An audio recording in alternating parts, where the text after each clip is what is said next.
이재명 후보 같은 경우는 성남시장, 경기도지사 역임하면서 나름대로 지방 행정을 하면서 경제 분야에 있어서 상당한 그런 성과를 보여준 분이거든요. 보여준 분이고 그 주식이라든가 뭐 가상화폐에 대한 그런 개인적인 관심도 있고 그래서 상당히 좀 행동감 있는 지금의 어떤 한국 경제의 문제점들을 지적을 하면서 거기에 맞는 맞춤형 공약들을 계속 내놓고 있다. AI 강국을 위한 어떤 미래 전략. 다음에 지금 그 에너지 문제가 상당히 심각하지 않습니까? 그런 AI라든가 반도체라든가 이런 부분들을 키우려면은 전력망 확충, 전력 공급, 이 에너지 부분이 뒷받침이 돼야 되는 거거든요. 이런 부분에 대한 어떤 구체적인 공약들. 다음에 지금 한국 경제가 성과를 내고 있는 부분이 방위산업이에요. 폴란드라든가 루마니아라든가 우리가 엄청나게 지금 또 인도네시아에 전투기도 수출을 하고 방위산업에 성과를 내고 있고 트럼프 정부가 우리 쪽에 선박이라든가 항공기 분야의 MRO 이런 부분에 대해서 우리 협조를 요청하고 있는데 그런 부분에 대한 어떤 맞춤형 공약들을 체계적으로 좀 준비를 해가지고 내세우고 있다.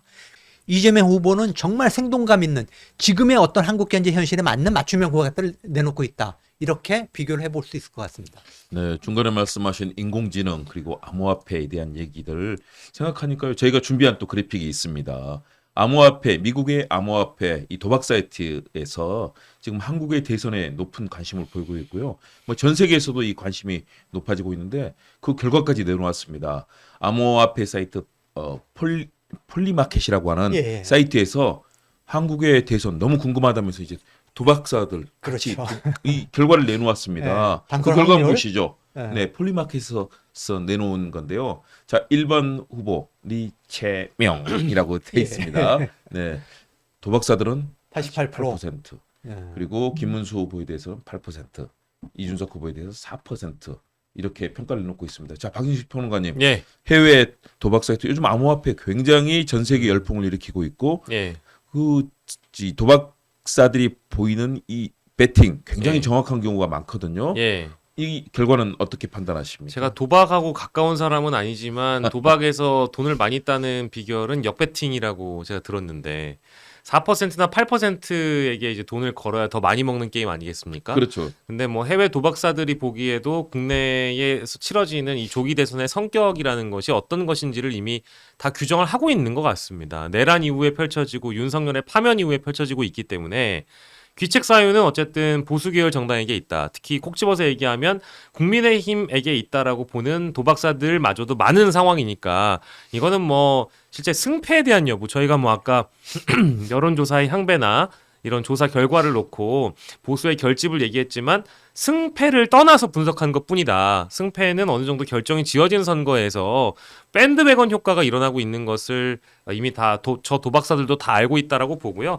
사실은 냉정하게 얘기하면 국민의힘 내부에서도 김문수 후보의 승리를 예상하는 사람은 저는 뭐 거의 없다라고 그러고 김문수 캠프의 핵심 인사가 이제 뭐 보도에서 얘기를 하기를 한동훈을 비롯한 모든 사람들이 선거 뒤에 당권 투쟁이나 당권을 누가 갖느냐에 관심이 있지 사실상 뭐 이제 대선과 관련돼서는 관심이 아무도 없는 것 같다 이제 이런 얘기를 냉정하게 한 적이 있거든요. 이제 그것만 보더라도 지금 21일밖에 안 남은 선거에서 국민의힘에서 단 한 명이라도 그런 사람이 나온다라는 건 문제가 있다는 얘기인데 한 명뿐이겠습니까? 수십 명이 지금 다 그런 생각을 하고 있다라는 건데 그래서 결국 언론 보도 요즘 뭐 AI도 잘 돼 있잖아요. AI도 저 해외 도박사들이 AI에 딱 한국 기사 넣어가지고 한국 대선 누가 이길 것 같아 물어보면 쫙 나오니까 뭐 그런 여러 가지 근거들을 토대로 저 88%가 나온 게 아니겠는가. 아마 근데 시간이 가면 갈수록 저 비율이 더 높아질 것 같다는 생각이 듭니다. 이미 88도 높지만 90, 91까지 가지 않을까 싶기도 하네요.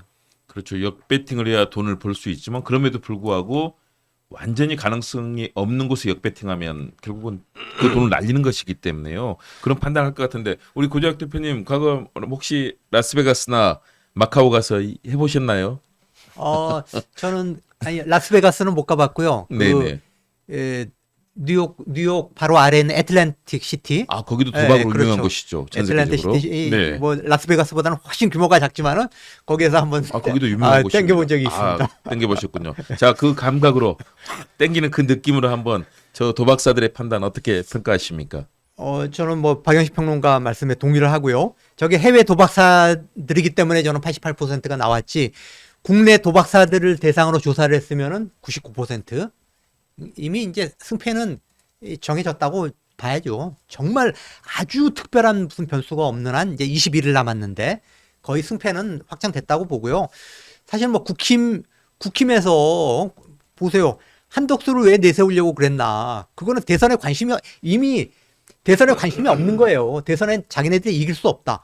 아니 고건이나 반기문 같은 경우는 20% 30%대 지지율을 보였던 사람들이 아닙니까? 근데 한덕수는 뭐 5% 7% 6% 이런 지지율을 대통령 주자들 중에 그런 선호도를 보였던 사람이에요. 그리고 김문수하고 그냥 도토리 키재기 하던 사람인데 왜 한덕수를 하려고 그랬냐. 결국은 자기네들이 한덕수는 당내 기반이 없는 사람이잖아요. 그러니까 자기네들이 당권 잡아가지고 대선 비즈니스 뭐 600억 700억 들지 않습니까? 그 대선 비즈니스 이권 챙기고 내년 지방선거에 공천권 행사하고 결국 그런 기득권을 노려서 한덕수를 하려고 한 거죠. 그렇기 때문에 국민의힘 인사들도 누구도 이번 대선에서 자기네가 이 대통령에 당선될 거라고 생각한 사람은 한 사람도 없습니다. 그렇기 때문에 저는 저 확률은 99.9%다 이렇게 예상을 해봅니다.